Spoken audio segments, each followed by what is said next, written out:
प्रमोद 11 साल का था। वह अपनी दादी के साथ एक गांव में रहता था।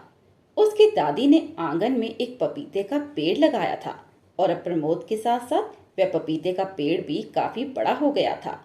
लेकिन प्रमोद देखता है कि उसके आसपास जितने भी पपीते के पेड़ थे उन सब पर पपीता आ रहा था, लेकिन उस पेड़ पर कभी पपीता नहीं आता था। दादी, तुमने जो पपीते का पेड़ लगाया था उस पर पपीते क्यों नहीं आते? पड़ोस में जितने भी पपीते के पेड़ हैं उन सब पर तो बहुत सारे पपीते आते हैं। बेटा, कभी कभी ऐसा हो जाता है कि पेड़ पर फल नहीं आते, पर दिक्कत क्या है, आंगन में हरियाली तो है ना। पर दादी, आंगन में जगह भी तो गिर रही है। बेटा, 2 साल और इंतजार कर लेते हैं।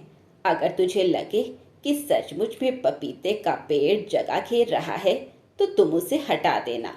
बात आई गई हो जाती है। प्रमोद कॉलेज के आखिरी साल में था। अपनी पढ़ाई में इतना व्यस्त हो गया कि पपीते के पेड़ का ख्याल उसे आया ही नहीं। और जब उसका कॉलेज खत्म हो गया तो वह इधर उधर नौकरी की तलाश में घूमने लगा, लेकिन उसे कहीं पर भी नौकरी नहीं मिल रही थी, जिस कारण वह धीरे धीरे बहुत चिड़चिड़ा और निराश हो गया। उनके पड़ोस में रहने वाले कपिल के बेटे को नौकरी मिल गई थी। वह मिठाई का डब्बा लेकर दादी के पास आता है। अरे अम्मा, मेरे बेटे को शहर में नौकरी मिल गई है। देखो कितना काबिल निकला। प्रमोद और वो एक ही तो उम्र के हैं, लेकिन देखो आपका प्रमोद अभी तक कुछ नहीं कर पाया। कभी कभी कुछ चीजें बड़ी देर से होती हैं। मेरे प्रमोद को भी नौकरी मिल जाएगी। उसे ये सुनाकर परेशान मत करो। अब तुम यहाँ पर अपने बेटे की खुशी के लड्डू देने आए हो या मेरे प्रमोद को ताना देने। कपिल मिठाई देकर हंसता हुआ वहां से चला जाता है। दादी, तुम्हें भी लगता होगा ना मैं कितना नालायक हूँ कि मुझे कहीं नौकरी भी नहीं मिल रही। मुझे तो लगता है उस पपीते के पेड़ की तरह मेरी किस्मत भी खाली है।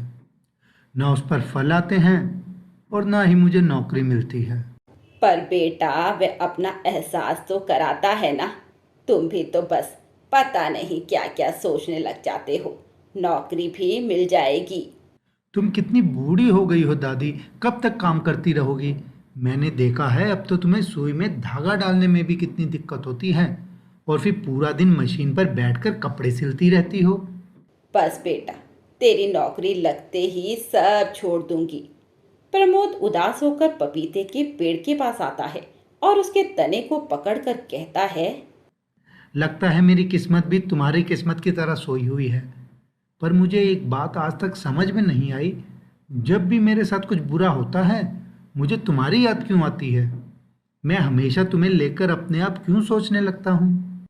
ये कहकर प्रमोद वहीं नीचे बैठकर रोने लगता है। तभी उसे कुछ आवाज सुनाई देती है। वह पपीते के पेड़ की तरफ देखता है तो हैरान हो जाता है। उस पर एक पका पपीता लगा हुआ था। यह देखकर वह खुश हो जाता है और उस पपीते को तोड़ लेता है। दादी दादी देखो, ये तो करिश्मा हो गया।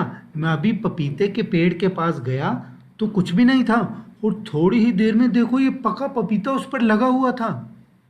देखा ना, मैं कहती थी एक दिन सबकी किस्मत चमकती है। देखो, पपीते के पेड़ पर भी पपीता आ ही गया। अब देखना, तुम्हारा काम भी बन जाएगा। प्रमोद जल्दी से चाकू उठा लाता है और पपीते को धोकर जैसे ही उसे काटता है, उसके बीजों की जगह पर वहां पर सोने के सिक्के रखे हुए थे। ये देखकर प्रमोद और उसकी दादी दोनों हैरान हो जाते हैं। इसमें तो सोने के सिक्के हैं। इसका मतलब यह एक जादुई पपीता है। कितनी अच्छी बात है। अब तुम इनको किसी को बेच दो और अपना काम शुरू कर दो। शायद किस्मत को यही मंजूर है कि तुम नौकरी ना करके अपना काम करो। तुम सही कह रही हो दादी, मुझे कोई अपना काम ही करना चाहिए। अगले दिन सुबह प्रमोद अपनी दादी के साथ एक सुनार के पास जाता है और उन सोने के सिक्कों को बेचकर एक मोटी रकम ले आता है। इतना पैसा एक साथ आया देख प्रमोद को पंख लग जाते हैं। वह जल्दी जल्दी उन सारे पैसों से महंगी चीजें खरीद लेता है। ये तुम क्या कर रहे हो प्रमोद? तुमने तो इन पैसों से कोई काम शुरू करना था और तुम ये सब खरीद लाए हो। दादी, मैं बचपन से चाहता था कि मेरे पास इतनी सारी चीजें हों, अब मैं कोई काम शुरू करूंगा। प्रमोद फल बेचने का काम शुरू करता है, लेकिन उसका मन उसमें बिल्कुल भी नहीं लगता। काफी दिन बीत जाते हैं। एक दिन वह फिर पपीते के पेड़ के नीचे खड़ा होकर उससे बातें करता है और उससे एक और पपीता देने के लिए कहता है। थोड़ी ही देर में वहां पर एक और पका पपीता लगा हुआ मिलता है। प्रमोद उसे तोड़ लेता है। उसमें से भी सोने के सिक्के निकलते हैं। वह उन्हें बेचकर और पैसे ले आता है। दादी और प्रमोद को इतना अमीर होता देख कपिल के मन में उनके प्रति शक हो जाता है। वह उनसे बार बार आकर इतनी तरक्की का कारण पूछता है। तुम कुछ तो छुपा रही हो अम्मा। मैं जानता हूँ प्रमोद ने फल बेचने का काम शुरू किया था, लेकिन अब वो बंद है। फिर तुम लोगों के पास इतना पैसा कहाँ से आ रहा है?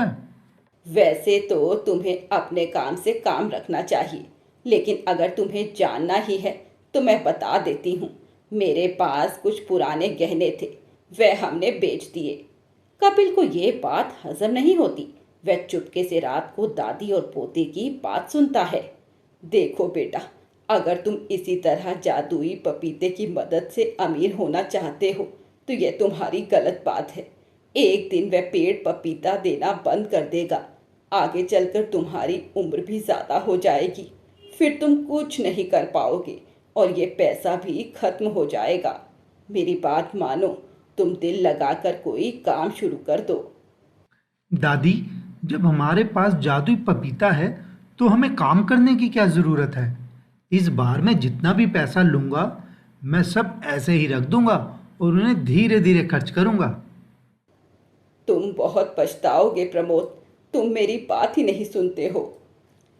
अब कपिल पूरा टाइम प्रमोद पर नजर रखता और एक दिन वह देखता है कि प्रमोद पपीते के पेड़ के पास गया और वहां से उसने एक पका पपीता तोड़ा और अगले दिन सुनार से बहुत सारा पैसा ले आया।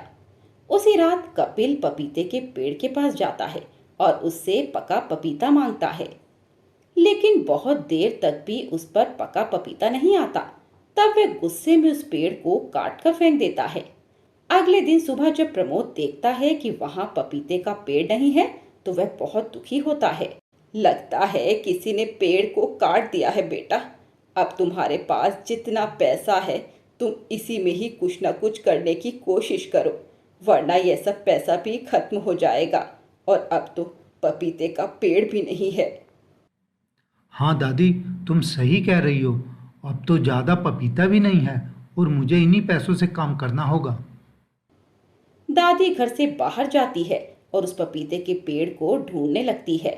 काफी दूर जाने पर उन्हें वह पपीते का पेड़ गिरा हुआ मिलता है। वह पूरी हिम्मत के साथ उसे पपीते के पेड़ को उठाकर अपने घर के पीछे लगा देती है। तुम भी सोच रहे होगे कि मैंने तुम्हें यहाँ पीछे क्यों लगाया है, अंदर क्यों नहीं लगाया। तुम्हारा दिया हुआ जादुई पपीता मेरे पोते के लिए अभिशाप बन गया है। वह कुछ करना नहीं चाहता, इसीलिए तुम उसके आगे ना रहो, यही अच्छा है। प्रमोद इन पैसों से काम शुरू करता है, लेकिन फिर उसका मन काम में नहीं लगता। उधर दादी की देखभाल से वह पपीते का पेड़ वापस से हरा भरा हो जाता है।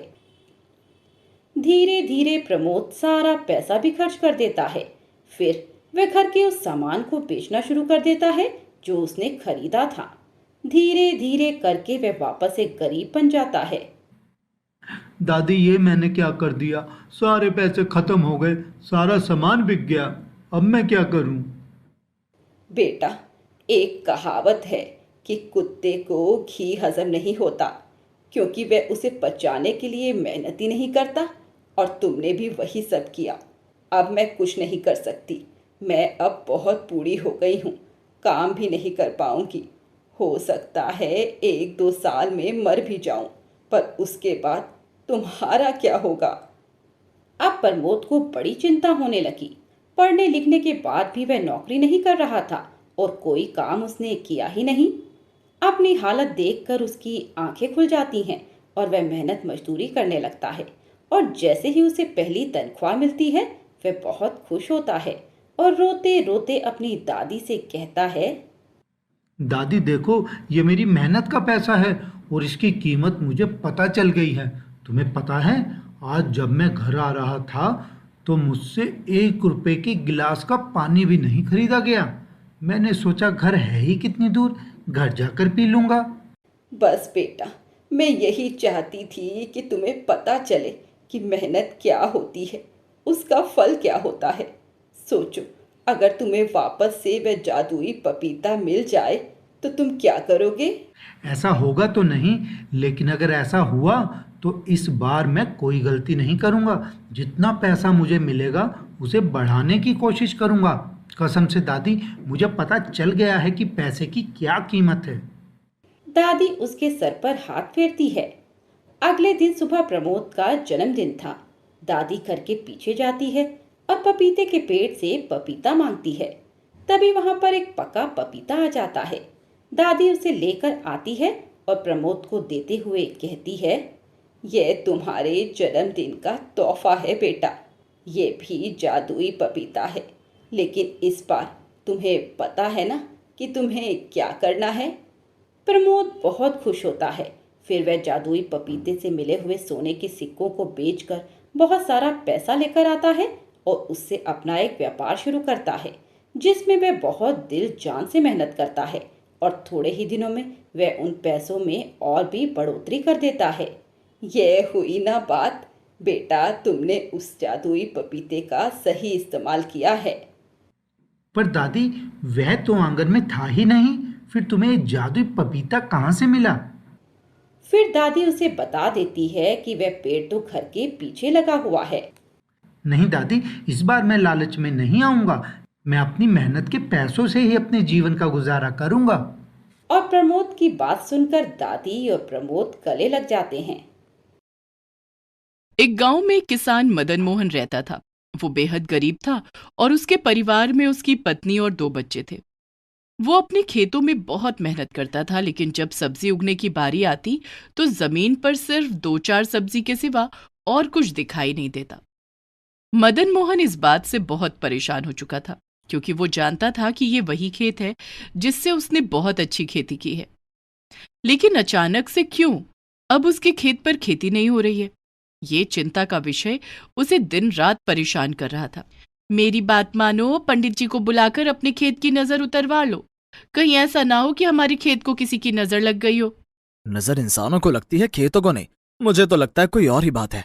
तो खेतों में जाकर उस बात का पता करो, वरना मेरी बात मानो, पंडित जी को बुलाकर खेतों की नजर उतार लो।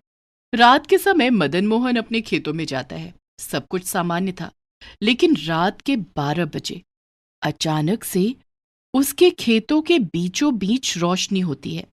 ये देखकर वो हैरान हो जाता है और एक पेड़ के पीछे छुपकर देखने लगता है।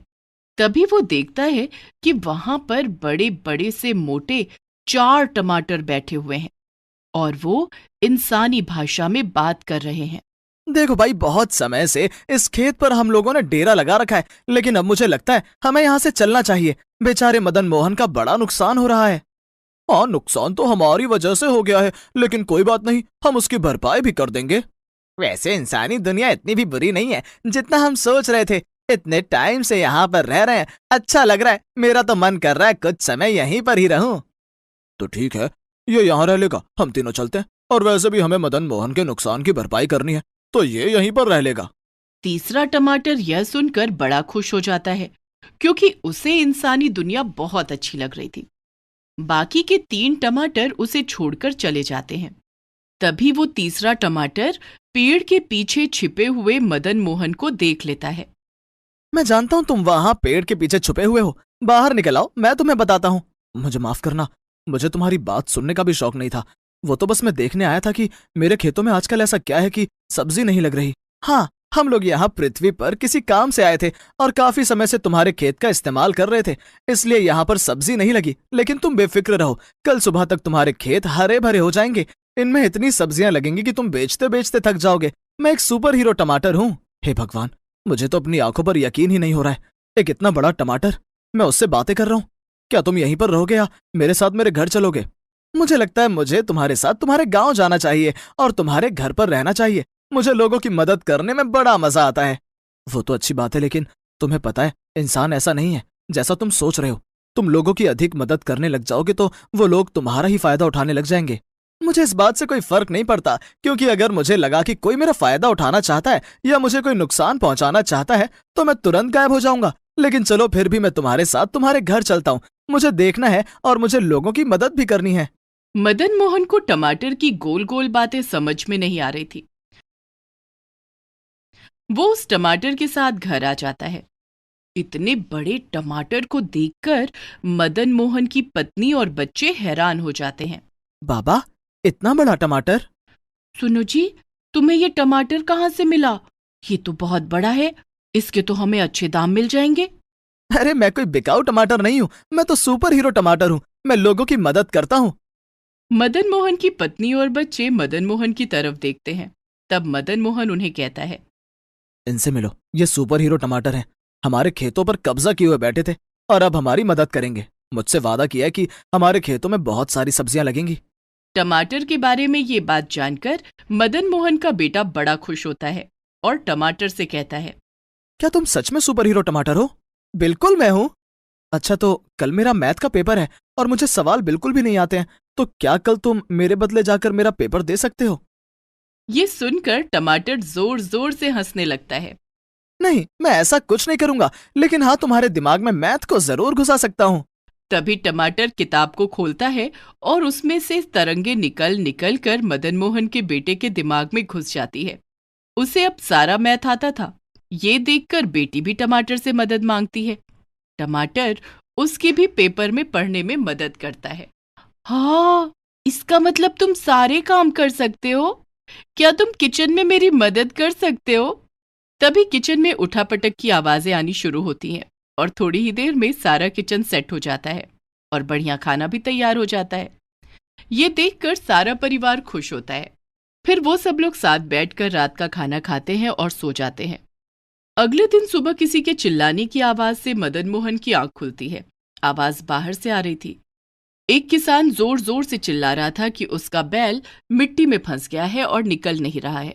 ओहो, ये तो मेरा पसंद का काम है। मुझे इस तरह मदद करने में बड़ा मजा आता है। तुम लोग रुको, मैं अभी उस बैल को मिट्टी में से निकालता हूँ।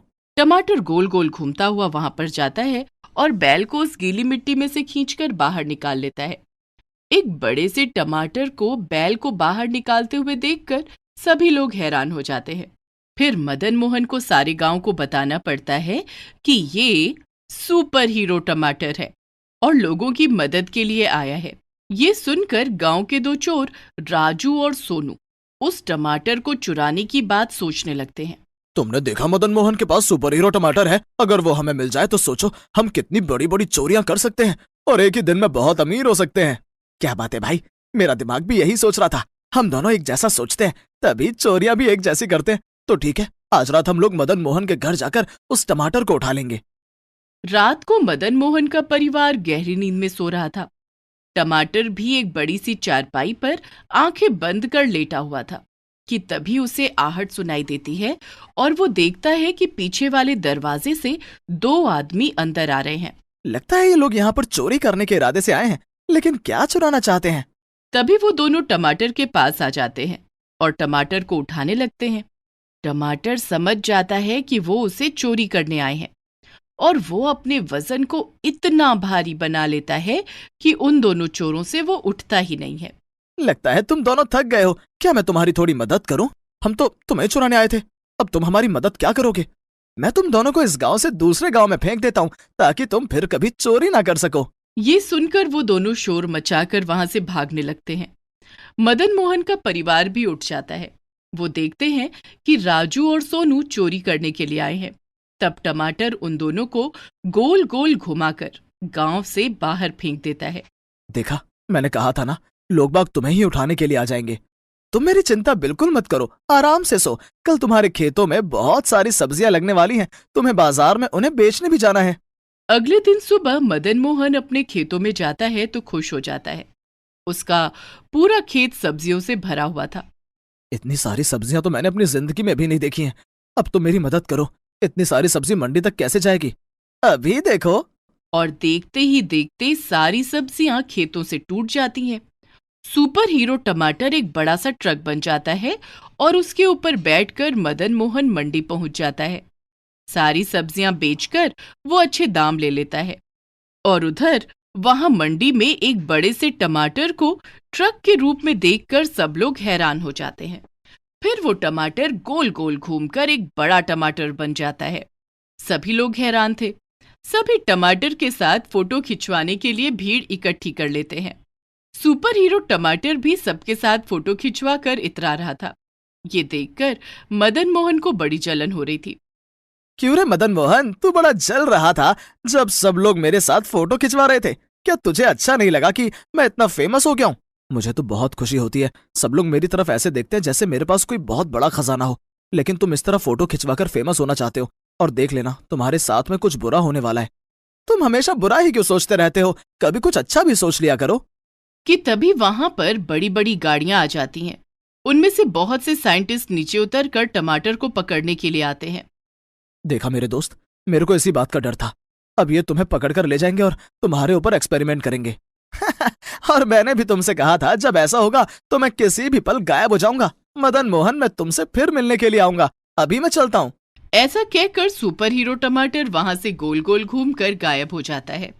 जितने भी साइंटिस्ट आते हैं वो अपना माथा पकड़कर बैठ जाते हैं और खाली हाथ वापस चले जाते हैं। मदन मोहन घर आता है तो सबको बताता है कि सुपर हीरो अपने घर चला गया है। ये सुनकर उसका सारा परिवार बड़ा दुखी होता है। लेकिन मदन मोहन खुश था क्योंकि वो जानता था किसी न किसी दिन टमाटर को नुकसान होगा। इसलिए सुपर हीरो का अपने घर पर रहना ही ज्यादा अच्छा है।